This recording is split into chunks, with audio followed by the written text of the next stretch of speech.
नमस्कार. Next example, find cos x if cot x plus cosec x is equal to 5.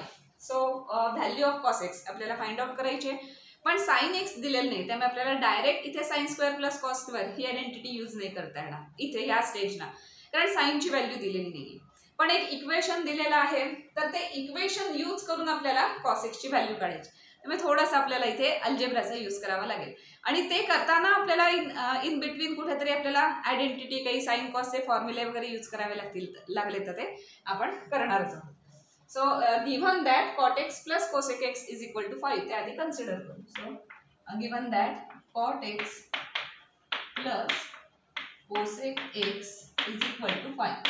आता हे असंच ठेवलं तर याच्यात आणखीन काही आपल्याला इम्प्रूव्हमेंट काही करता येणार नाही. त्यासाठी आपण आता काय करणार आहोत की कॉट आणि कोसेक्सच्या जर काही व्हॅल्यूज माहिती असतील, काही आयडेंटिटीज माहिती असतील, तर ते आधी यूज करून बघूया आणि सिम्प्लिफाय करून कुठे आपल्याला डायरेक्ट cos x, कारण cos x इथे दिसलं तर आपल्याला डायरेक्ट त्याची व्हॅल्यू घेता येईल. आता इथे कॉट आणि कोसेक अशा दोन टर्म्स आहेत, तर आपण त्या in the form of sine and cos काही लिहिता येतात का बघणार आहोत. So that implies cot x means cos x upon sin x plus cos x means 1 upon sin x is equal to 5. So इथे डिनॉमिनेटर सेम दिसतोय, so न्यूमरेटरची addition करू शकतो. That implies 1 plus cos x upon sin x is equal to 5. So cos x आता ह्या equation मध्ये दिसायला लागले, तर बाकीचं सगळं सिम्प्लिफाय करून आपल्याला cos x ची व्हॅल्यू तिथे आणायची. सो sin x आपण इकडे ट्रान्सफर करू. So that implies 1 plus cos x is equal to 5 sin x. आता आपल्याला cos x ची डायरेक्ट रिअल व्हॅल्यू काढायची तिथे, त्यामुळे साइनच्या फॉर्म मध्ये ठेवून चालणार नाही. तर म्हणाल की cos x ची व्हॅल्यू आलीच आहे, हे 1 इकडे मायनस केलं की cos x ची व्हॅल्यू आपल्याला मिळाली, पण साइन राहिलं आणि साइनची व्हॅल्यू माहित नाही. इथे जर साइनची व्हॅल्यू माहित असते तर इनपुट करून आपण डायरेक्ट cos x काढू शकलो असतो. सो थोडंसं अजून सिम्प्लिफाय करावं लागेल, थोडंसं अजून अल्जेब्राचे काही कन्सेप्ट यूज करायला लागतील आणि मग आपण इथे करणार. सो हे जर क्वाड्रॅटिक इक्वेशन असतं तर क्वाड्रॅटिक इक्वेशन सॉल्व्ह करून आपल्याला व्हेरिएबलच्या व्हॅल्यूज मिळतात, हे आपल्याला माहिती आहे. सोल्युशन आपण काढू शकतो त्या व्हेरिएबलचं. तसं cos x हे जर व्हेरिएबल कन्सिडर केलं तर क्वाड्रॅटिक इक्वेशन असतं cos x मधलं, तर आपण व्हॅल्यूज काढू शकतो. पण इथे दिसताना लिनियर इक्वेशन दिसतंय, म्हणजे लिनियरचं क्वाड्रॅटिक इक्वेशन मध्ये ट्रान्सफर करायचं असेल तर अर्थातच दोन्ही साईडला आपल्याला स्क्वेअर घ्यायला लागेल. तर squaring on both side get 1 plus cos x ब्रॅकेटचा स्क्वेअर असणार आहे ना, सेपरेटने स्क्वेअर करता येणार, इज इक्वल टू येणार 25 sin स्क्वेअर x. 5 चा स्क्वेअर 25 sin स्क्वेअर. बट आपल्याला कॉस ची व्हॅल्यू पाहिजे आणि साइन नको आहे. आता इथे साइन स्क्वेअर दिसायला लागलाय, त्यामुळे आपल्याला आयडेंटिटी यूज करता येईल, कारण sine square and cos square अशी रिलेटेड आयडेंटिटी आहे ती. त्यामुळे साइन इथलं व्हॅनिश होऊन कॉस दिसायला लागेल, आणि मग ते सगळं एकत्र करून काही अल्जेब्राचा यूज करून कॉस काढता येते का बघायचं आपल्याला. आता ह्याला असं काही हार्ड अँड फास्ट रूल नसतो. ट्रिग्नॉमेट्रीची जी एक्झाम्पल्स असतात की ह्याच पद्धतीने ह्याच प्रकारे मेथडने सॉल्व्ह करायला पाहिजेत वगैरे, असा काही त्याला रूल नसतो. प्रत्येक each and every example trigonometry मधलं हे डिफरंट असतं, आणि त्याला डिफरंट तिथे जे काय आलंय समोर त्याप्रमाणे नक्की कुठली आयडेंटिटी यूज करता येईल, कुठला फॉर्म्युला यूज करता येईल, काही सबस्टिट्यूशन लागेल का वगैरे, हे सगळं एक्झाम्पल बघितल्यावर ठरवायला लागतं आणि त्याप्रमाणे ते सॉल्व्ह करायला लागतं. म्हणजे खूप कठीण असतात असं नाही. तुम्ही जर ट्रिग्नॉमेट्रीची खूप एक्झाम्पल सॉल्व्ह केली तर ती तुम्हाला आयडिया येत जाते की नेक्स्ट एक्झाम्पल सॉल्व्ह करायचं तर आपल्याला इथे काय करता येईल. त्यामुळे साधारण मेथड्स असतात, एक अशी मेथड अशी म्हणून एक असते की ह्या टाईपने सोडवा वगैरे, पण ॲक्च्युली एक्झाम्पल जेव्हा येतं समोर तेव्हा आपल्यालाच ठरवायला लागतं की इथे कुठली आयडेंटिटी यूज करता येईल, किंवा ह्या स्टेजला आयडेंटिटी यूज करायची का आधी थोडं वेगळ्या टाईपने सिम्प्लिफाय करून मग आयडेंटिटी यूज करायची, हे सगळं ते एक्झाम्पल बघितल्यावर त्या पद्धतीने आपल्याला ठरवायला लागतं. काही वेळेला प्रूव्ह दॅट असतं, सो राईट साईड बघतच आपल्याला लेफ्ट साईड तशी काय असेल ती सिम्प्लिफाय करावी लागते वगैरे ते. सो खूप एक्झाम्पल्स तुम्ही ट्रिग्नॉमेट्रीची सॉल्व्ह केली तर अर्थातच तुम्हाला ही आयडिया येते आणि तुम्हाला ती एक्झाम्पल्स सॉल्व्ह करता येतात, आणि त्याच्यासाठी सगळे फॉर्म्युले ट्रिग्नॉमेट्रीचे पार्ट असतील तर लगेच ते सुचत पण जातात. सो हे 1 plus cos square is equal to घ्यायला, तर साइन स्क्वेअर इथे ठेवायचं नाही कारण कॉसची व्हॅल्यू पाहिजे, म्हणून आपण इथे आयडेंटिटी यूज करू. So that implies 1. आता याचा स्क्वेअर आपण एक्सपांड करून घेऊया, मीन्स काय येणार 1 plus 2 cos x plus cos square x, a plus B bracket square, तो एक्सपांड करायचा इथे 25 तसेच, आणि साइन स्क्वेअरच्या इथे लिहिणार आपण 1 minus cos square x because sin square plus cos square x is equal to 1. So ती आयडेंटिटी आपण इथे यूज केली. आता हे थोडं आपण सिम्प्लिफाय करणार.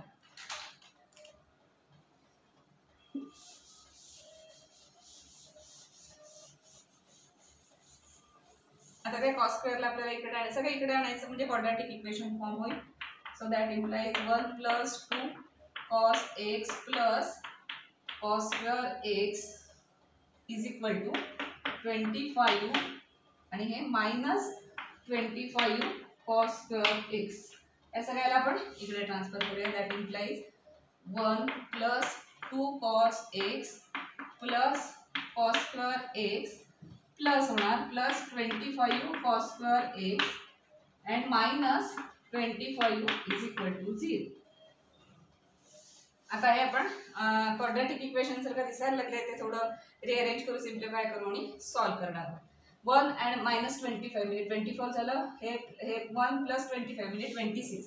So that implies 26 cos square x plus 2 cos x and 1 and -24 is equal to 0. अजून काही कॉमन येत असेल तर तो काढून आपण तिकडे राईट साईडला ट्रान्सफर करू. सगळीकडे 2 कॉमन दिसतोय, सो 2 ने डिवाइड केलं तर काय होणार इथे 13 cos square x plus cos x -12 is equal to 0. आता हे cos ला जर तुम्ही x असं कन्सिडर केलं तर 13x² plus x -12 is equal to 0.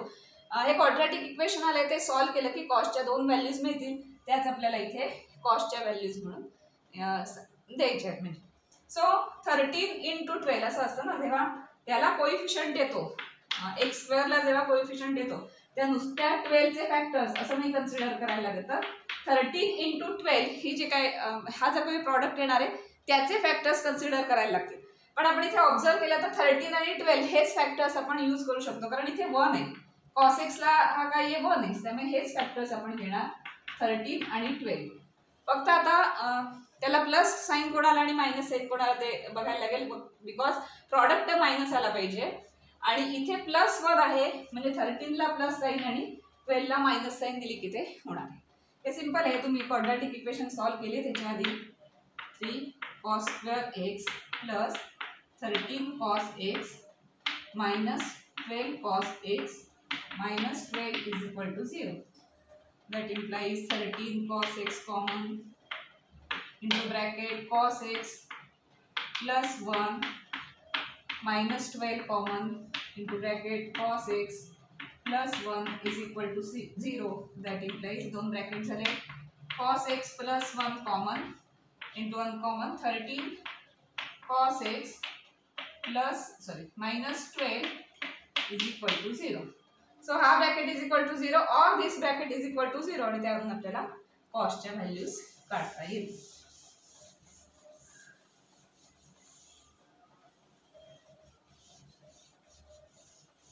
That implies हे आता आपण क्वाड्रॅटिक इक्वेशन सॉल्व करतो तसं, फक्त x च्या तिथे काय आहे cos x. That implies cos x plus 1 is equal to 0 और 13 cos x -12 is equal to 0. आता याच्यानं 2 cos x च्या व्हॅल्यू येतील आणि ज्या आपल्याला इथे काढायला सांगितले होते त्या इथे येणार आहेत. So that implies cos x is equal to -1 और हे इकडे ट्रान्सफर करू cos x is equal to इकडे गेले की +12 झाले आणि हे अपॉन 13. सो cos x च्या 2 व्हॅल्यू आल्या. cos x is equal to either -1 और 12/13. सो या 2 व्हॅल्यूज cos x च्या इथे आलेल्या आहेत जे आपल्याला फाइंड आउट करायला सांगितले आहे. आता त्यातली -1 असेल का +12/13 असेल ते आता आपल्याला सांगता येणार नाही, कारण x कुठल्या क्वाड्रंटमध्ये हे मेन्शन केलेलं नाही.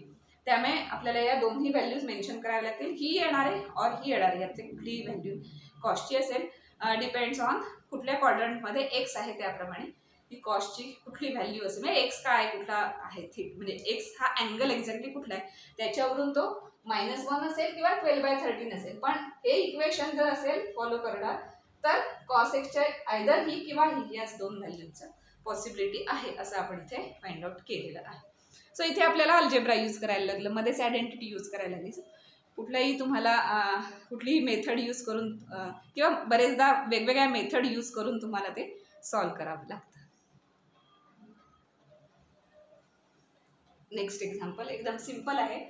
Eliminate theta from following equation. So 2 equation दिलेत, त्याच्यातून आपल्याला थीटा इलिमिनेट करायचं, म्हणजे एक्स वाय फॉर्ममध्ये आलं तरी चालेल, पण थीटा तिथे असता का म्हणे असं आपल्याला तिथे सांगितलं. सो या इक्वेशनमध्ये थीटा इलिमिनेट करायला काय काय दिलंय, x is equal to a sec theta and y is equal to b tan theta. So ही जी इक्वेशन दिली त्याच्यानं सेक थीटा आणि टॅन थीटाची व्हॅल्यू याच्यानं काढता येईल हे ट्रान्सफर वगैरे करून.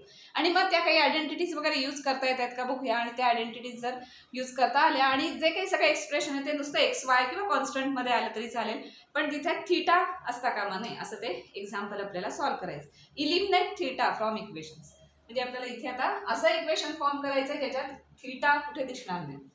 सो एक दिलंय त्यावरून काय दिलं, given that x is equal to a sec theta that implies x upon a is equal to sec theta. Sec थीटाची व्हॅल्यू पडते. And y upon b is equal to tan theta. आता tan आणि सेकच्या related कुठली identity आहे का ती आपण यूज करूया आणि त्यावरून हे थीटा आपलं इलिमिनेट होईल. सो टॅन आणि सेकची आयडेंटिटी काय आहे. So we know that 1 plus tan square theta is equal to sec square theta. आता व्हॅल्यूज माहिती आहेत त्या इथे इनपुट केल्या, आता काय होणार आहे, that implies 1 plus tan square means y square upon b square is equal to काय होणार आहे, sec square theta means x square upon a square. म्हणजे इक्वेशन दिसायलाच लागलं की ज्याच्यात सेक नाहीये, म्हणजे हा इलिमिनेट झालेला आहे. तर थोडंसं हे करूया की इकडे ट्रान्सफर करूया. That implies x square upon a square right side लिहूया आधी, आणि हे मायनस तिकडे जाणार. So minus y square upon b square is equal to 1. आता हे इक्वेशन तर आहे, पण ह्या इक्वेशन मध्ये कुठेही थीटा नाहीये, पण हे जे एक्स आणि वाय रिलेटेड टू काय तिथे सेक थीटा आणि टॅन थीटा आहे. म्हणजे इक्वेशन थीटामध्ये एक्सप्रेस केलेलं होतं आणि त्याच्या काही व्हॅल्यूज दिल्या होत्या सेक आणि टॅनच्या, त्या यूज केल्या, आयडेंटिटी यूज केल्यामुळे आपल्याला असं एक इक्वेशन मिळालं ज्याच्यात थीटा कुठेही दिसत नाही, म्हणजे थीटा आपण इलिमिनेट केला. एकदम सिंपल कन्सेप्ट आहे अशा टाईपचा.